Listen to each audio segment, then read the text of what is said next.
Hello, this is Duncan for Cambridge Retail Advisors, and we're at another Cambridge Coffee Corner. And this afternoon, I'm joined by Jeremy Salome from Omnihub. Welcome, Jeremy. Thank you for having me. And once again, from Mike Holland, multi-retailer CIO. Welcome, Mike. Happy to be here. And we're going to do the impossible task of discussing ERP in 10 minutes. So are you ready, gents? Ready. Okay. So we're not going to try and boil the ocean and cover everything. We're going to cover some key points.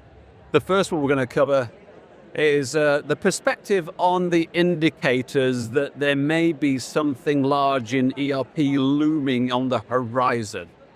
And what are those indicators? Do you want to take that one first, Mike? I mean, it's one of the hardest questions that any CIO or CTO has to face is how do you know when? When is it time? One of the biggest things is you look at innovation. You cannot innovate as fast as the customers need you to. I mean, at the end of the day, we know where the customer is going, and if your tools can't keep up with that, whether it be BOPUS, ROPUS, ship to store, some of your ERP tools need to do that natively, and if they can't, that's first to think about. The others are vendor no longer supports the product, you're not getting upgrades, patches, or even you've gone into extended life support, and even that's starting to end, and that becomes a real issue. But the last just becomes total cost of ownership. You start doing a calculation on what it costs to keep doing modifications or finding RPG programmers or programmers in an old technology pack. You can't find the resources.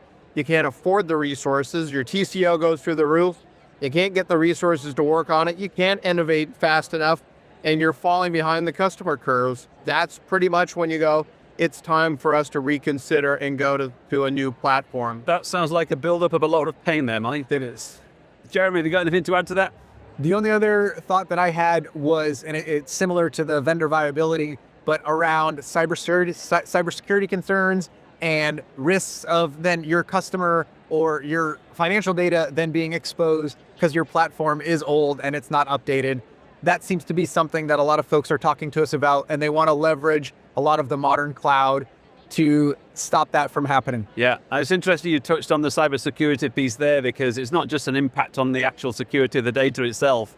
It's the perception, and if that gets out, the perception in the marketplace and what your customers then think about, how they feel about you as a result of them being let down to a certain extent.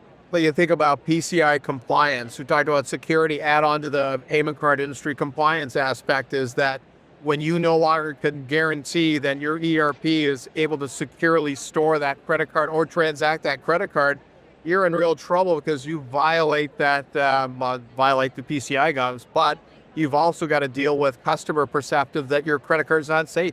And that's another telltale sign to go to a modern platform that can handle the security, the PCI, and innovate. Yeah.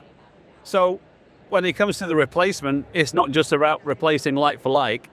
I think it's the responsibility of any organization to drive new value out of the ERP replacement. What are some of the things that you would have drawn out in your experience, Mike, of the value? Well, I think the most dangerous thing that you can ever do is just do a like-for-like replacement and keep the exact same business processes. If you are going to swap out your ERP, which, let's face it, it's a multi-year, it can be millions of dollars of investment to do it, you better have a partnership with the business to reinvent how the business does business. They've got to define how do we do merchandise planning differently? How do we do store allocations differently? You've got to have that investment, because that's the time when the patient is open, on the operating room table, that's the time to do process change. That's the real value, because if all you do is replace your ERP and out pops the same process, your business is going to say, why did I spend 2 years and $10 million and it's doing the exact same thing it did before? That's because we modeled the same chip. So in my opinion, an ERP platform has to be, the real name of the project has to be a change managed project, not an ERP project. Every ERP I've ever been associated on that calls it an ERP, it's the kiss of death. But if it's talking about a change that comes from it, you can succeed. Yeah. So, wise words then. Jeremy, got anything to add to that?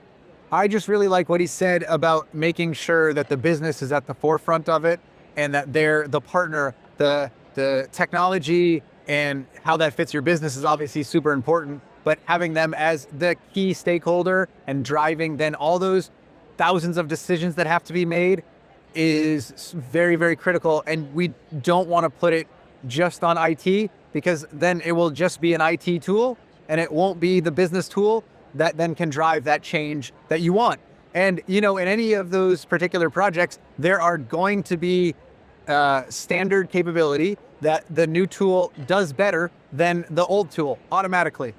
But there are also going to be things that it doesn't do as good because you've invested 10, 15, 20 years in something that made you unique, and then identifying that very upfront and prioritizing it. So those things that do make your brand or your global enterprise different stay and keep you differentiated, especially on the customer side.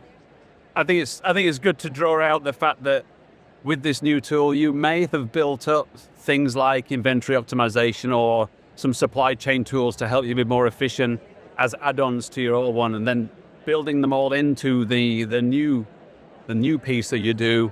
You have to drive some real efficiencies out of that. If I could add on that, if you think about the organizational design of the project, and just kind of tie off of what you were saying, the IT has to have a strong executive sponsor in the business, and then a strong change agent within the business that's going to roll up their sleeves and do the heavy lifting. And I believe those are two different people. One's got to be the champion that can move the needle at the executive level, not just IT, but that executive sponsor. But then someone needs to know how business really runs day to day.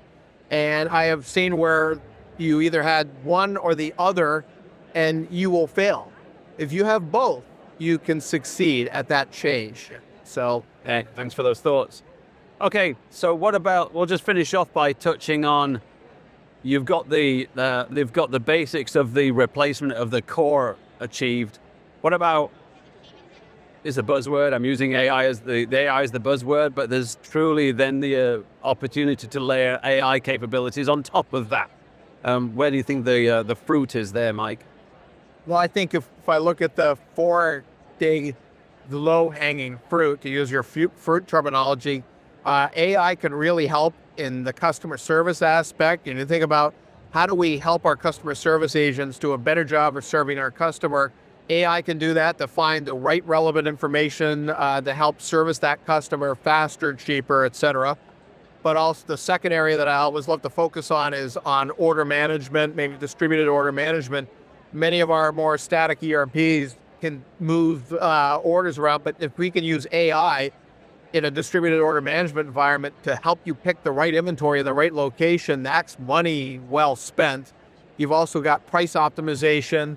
There's plenty of AI tools out there that are really helping with you generating and creating the right price in the first place, and then keeping it live. There are things that only AI can really help you do in that space. There's so many others, but for me, the holy grail is that customer service, that order management, that whole price optimization. You could even go down into distribution. If in the retail stores, how do I allocate goods to the correct store? I can use years of history, and I can use current sales trends, and I can make dynamic AI decisions using AI to do that allocation. That's where these ERP tools start to deliver with AI and ton. So Jeremy, I'm anticipating you've got one or two things to say on this subject. Always. I mean, he's doing a much better job than I am, and I like to ride his coattails. But with this, I think that on the AI side, to help the people side of it as well, not having to communicate in the language of the ERP, as in, I don't care that they call it a site. I want to talk to it in a natural way that is understanding what my customer or my product or my pricing may be, and let it give answers back to me. And I want to do that across not only the customer service area where I'm meeting my customer, but say in the retail store, and then providing that, which then ties into one more point I wanted to bring up about putting those tools, AI or the ERP, in the hands of the store associate in the retail area, and not making it so that it's just back at the cash wrap register. right? We want to add mobility. So again, I'm meeting the customer exactly where they are and able to answer every possible question, including things like you were saying about, I see that they're looking at this. Can I drive them to convert by maybe giving them a small coupon, by giving them a price incentive? Because I know they're interested, but they don't want to walk out right now. Those are things that AI can really help retailers with. And meeting them where they are at the point in time where they're interested in the service. Exactly. Not when they're trying to get onto their next thing. And for the last few years, and even currently, many times customers come into our stores and they know more about what's going on in the store than the associates. And to your point, Jeremy, that's where AI can kind of lend it in and make the store more powerful than the associate. Customers are coming in going, I know you got the inventory. I don't even know that. That can't be. That's not a solution for us. Are you sure? No, I got to go check the back. Are you 100%? Gents, I'm afraid that's all we've got time for today, but this is a massive subject and we have had to squeeze it in. So I appreciate your time and your intelligence. Thanks for having us. Yes, thank you so much for having us, Duncan. Yeah. This is Duncan. Back to the studio.